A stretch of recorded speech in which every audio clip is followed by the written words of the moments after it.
Welcome to T-Fair Files TV. We are back again with the latest gossip nyaya dziri kupisa dziri kutenderera pasocial media. ZANU-PF ED zvigananda vodedzera kuti iwe Temba Gorimbo wakufarisa tichadzimara tako kurakasha nezvauri kutaura. Temba Gorimbo mazuva ano ari kutaura zviri kuitika muZimbabwe zvisingafarirwe neZANU-PF haidi kuudzwa chokwadi. Saka inzwai zvataurwa naTemba Gorimbo zviri kuita kuti ZANU-PF ijamuke idedzera kuti mufana wakufarisa iwewe. Hanzi naTemba, imagine kubata vanhu fesi muchiti roundabout what kutoita official ceremony, kuvhura road, even flying helicopters and wasting state funds to go open roundabout.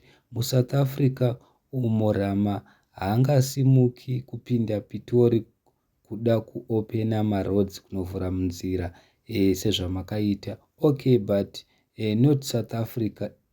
Even Lilongwe, Malawi havaiti izvozvo. Munoziva mega ZANU-PF ED zvikananda vakanovhura roundabout vakafara zvisingaiti vachivhara vanhu.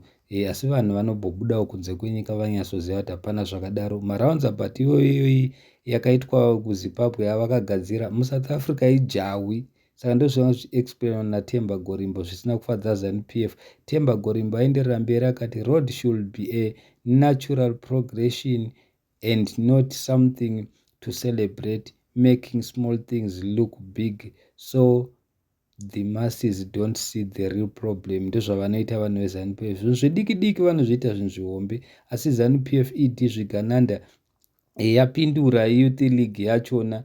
Timu racho rine ratumwa munoziva rauya rakanyora rakati, my brother, whatever that made you switch sides kwauri ikoko and look down on our country, let's hope those investors did not set you on the path that you don't understand. Usatuka mvuu usati wabira rwizi vaGorimbo. Domestic issues are dealt with domestically, not internationally, no social media wise. At the same time, we respect your opinion and we appreciate your effort to develop your mother country.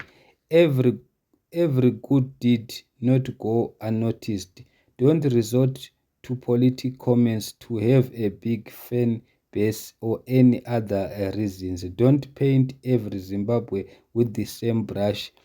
We were waiting patiently for the day rauchapinda mumechi uchiridza song yaJapreza inoti kutonga kwaro tinokutenda nezvaunoita. Muri kuona ZANU-PF iri kuzama kuda kumupusisa. Muri kuona kudedza kuti tatakamirira kuti upinze ngoma uchipinde uchiimba ngoma yako inoti kutonga kwaro tobva takutengera mota. Vari kuda kumupusisa. Asi Temba hazviramba achipindura achiti, what is it that I said that is a lie? Just because you in power you want to put fear in my head.